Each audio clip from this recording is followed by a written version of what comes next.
Bueno, vamos a hablar sobre los derechos de autor en YouTube, que hay que tenerlo mucho en cuenta a la hora de publicar contenido de Internet. El tema que vamos a tratar va a ser los derechos de autor y vamos a empezar por la primera lección, que es la protección de contenido de los derechos de autor. Descubre cómo te ayudan los derechos de autor. Los derechos de autor existen desde mucho antes de que Internet probablemente se originaron en el Reino Unido con el Estatuto de la Reina Ana en 1709. A medida que el alcance de los medios digitales se expande, es esencial entender la ley de derechos de autor y cómo se aplica a tu contenido. La protección de los derechos de autor empieza cuando la obra original se registra en un medio tangible, por ejemplo, una grabación de audio o de vídeo al almacenarlo en un ordenador o simplemente cuando se escribe en un papel. La segunda cosa a tener en cuenta es la confirmación que protegen los derechos de autor. Los derechos de autor también protegen otros tipos de obras, por ejemplo, grabaciones sonoras y conversaciones musicales, obras escritas como ponencias, artículos y libros, obras visuales como fotos, pinturas, pósteres y anuncios, videojuegos y programas de software, obras dramáticas como obras de teatro y musicales, ¿vale? Todo eso. Entonces, reconoce los derechos exclusivos. Entre las obras derivadas habituales se encuentran las traducciones, los arreglos musicales, las películas basadas en obras literarias, las reproducciones de arte y los compendios de obra disponibles. A no ser que tengas permiso para crear obras derivadas, debes ir con mucho cuidado para evitar adaptaciones no autorizadas. Te recomendamos acudir a un asesor legal experto en la materia antes de subir vídeos que se basen en los personajes, argumentos y otros elementos de material protegido por derechos de autor. Diferencia en otras protecciones legales. Los derechos de autor son solo una forma de propiedad intelectual. No es lo mismo que una marca comercial que protege el nombre de la marca, los lemas, los logotipos y otros identificadores de la fuente. También se diferencia de la legislación de patentes que ampara los inventos. YouTube también tiene políticas para gestionar otras situaciones como el acoso o el contenido dañino.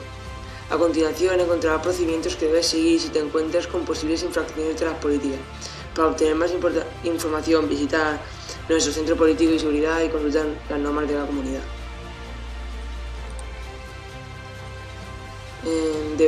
Consulta recursos adicionales. Debes tener siempre presente que la protección por derechos de autor varía según la jurisdicción. Para obtener una lista de los sitios web que contienen información sobre los derechos de autor en cada país, te recomendamos que consultes el directorio de la Organización Mundial de la Propiedad Intelectual. ¿Vale? Entonces ahora vamos a la segunda lección, que es comprende los permisos de derechos de autor. En el primer punto se identifica cuándo se necesitan las licencias y permisos de derechos de autor. Antes de subir un vídeo en YouTube, debes obtener los derechos de todos los elementos del vídeo, incluida la música, aunque solo suene de fondo, los fragmentos de vídeo, las fotos, etc. El primer paso sería contactar directamente con los propietarios o los titulares de los derechos de autor y negociar las licencias pertinentes para que puedas utilizar estos elementos. Normalmente las licencias contienen el permiso explícito para utilizar el contenido, pero pueden incluir limitaciones de exclusividad, de derechos específicos de duración, de área geográfica o otras condiciones. Te recomendamos que solicites asesoramiento legal antes de aceptar un acuerdo de licencia para cerciorarte de los derechos que se conceden y de lo que están reservando al propietario. El siguiente punto es: haz un uso legítimo de las obras. ¿Vale? Por ejemplo, las reglas específicas relacionadas con el uso legítimo o el trato legítimo varían según el país. A modo de ejemplo, al analizar un caso concreto, los tribunales de Estados Unidos evalúan cómo se aplican los 4 factores del uso legítimo que se describen a continuación. La finalidad y el carácter del uso, incluso si dicho uso es de carácter comercial o responde a fines educativos sin ánimo de lucro. La naturaleza de la obra protegida por derechos de autor. La cantidad y la naturaleza de la parte utilizada en relación con el total de la obra protegida por derechos de autor. El efecto de dicho uso en el valor o en el mercado potencial de la obra protegida por derechos de autor. Después, accede al dominio público. Los derechos de autor proceden las obras durante un periodo de tiempo determinado. La duración de este periodo depende de varios factores, como la fecha y el lugar de publicación, o si la obra se realizó por encargo, Cuando las obras protegidas por derechos de autor pierden la protección de estos derechos, pasan a ser dominio público, por el cualquiera puede usarlos de forma gratuita. No hay ninguna lista oficial con las obras de dominio público, así que es tu responsabilidad verificar que una obra es de dominio público antes de utilizarla, como por ejemplo la película del terror independiente La noche de los muertos vivientes, de 1968, pasa a ser de dominio público. Se puede reutilizar libremente. Sin embargo, el remake que se hizo de la película en 1990 está protegido por derechos de autor. No se puede reutilizar sin permiso. Vale, y el último punto sería ser creativo con las licencias abiertas. Las licencias de Creative Commons ofrecen diferentes tipos de licencias abiertas para que los creadores de contenido permitan que otras personas utilicen sus obras en determinadas circunstancias. En YouTube hay más de 4 millones de vídeos con licencias de Creative Commons. Cualquiera puede mezclar, transformar y crear contenido de forma gratuita a partir de material de estos vídeos. YouTube permite a los usuarios marquen sus vídeos con una licencia de CC BY de Creative Commons. Si marcas el vídeo con una licencia de CC BY, conserva los derechos de autor y otros usuarios pueden reutilizar tu obra de conformidad con los términos de la licencia que elijas. ¿Vale? Y ahora vamos a la lección número 3, que es gestiona tus derechos de autor en Internet. Protege tus derechos de autor en YouTube.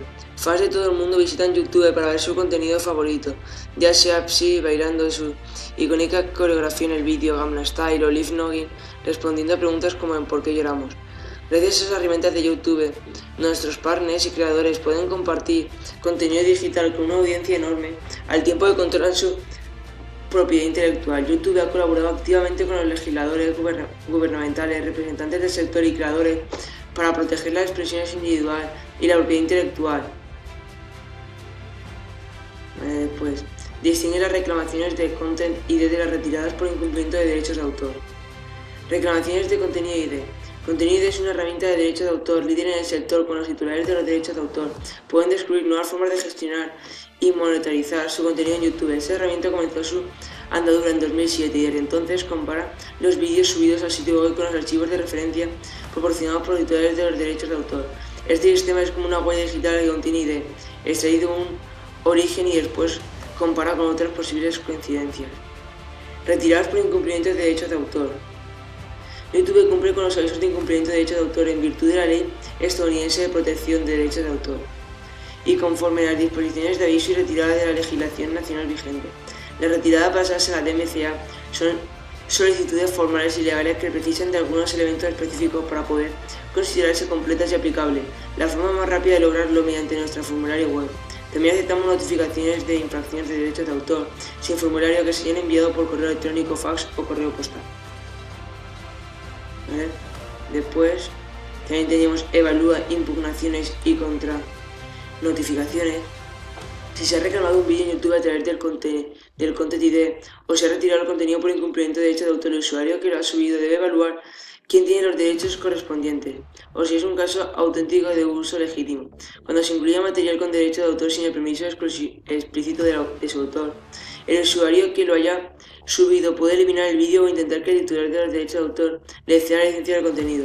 Sin embargo, si el usuario que lo ha subido tiene suficientes derechos o cree que se ha realizado un uso legítimo del vídeo, puede impugnar una reclamación de Content ID, una retirada por incumplimiento de derechos de autor. Solo hay que presentar una impugnación o una contranotificación respectivamente. ¿Vale? Otro punto es evite los incumplimientos de derechos de autor. Un incumplimiento de derechos de autor, es decir, infringir cualquiera de los derechos exclusivos de garantizar los derechos de autor, puede descender en graves consecuencias en YouTube. Los partners reciben un aviso de partner por cada aviso por incumplimiento de derechos de autor que reciba un canal administrado. Las infracciones repetidas pueden provocar la sucesión de su asociación con YouTube. La suspensión de asociación con YouTube. Desde una perspectiva legal, si te declaran culpable por incumplimiento de derechos de autor, alguien puede recibir multas muy cuantitosas de hasta $150.000 por cada obra en los Estados Unidos. ¿Vale? Yo he elegido esta sección porque quería empezar a subir vídeos en YouTube y no sabía los derechos de autor y tal, entonces pues dije voy a hacer el vídeo sobre derechos de autor y así ya cuando empiece a hacer el canal de YouTube y tal ya no tengo problema para subir los vídeos. Y después el programa de Screencast me ha parecido un programa muy bueno que si alguna vez lo necesito para subir algún vídeo de grabar mi ordenador, de grabar la pantalla del ordenador, yo estoy seguro que utilizaré Screencast.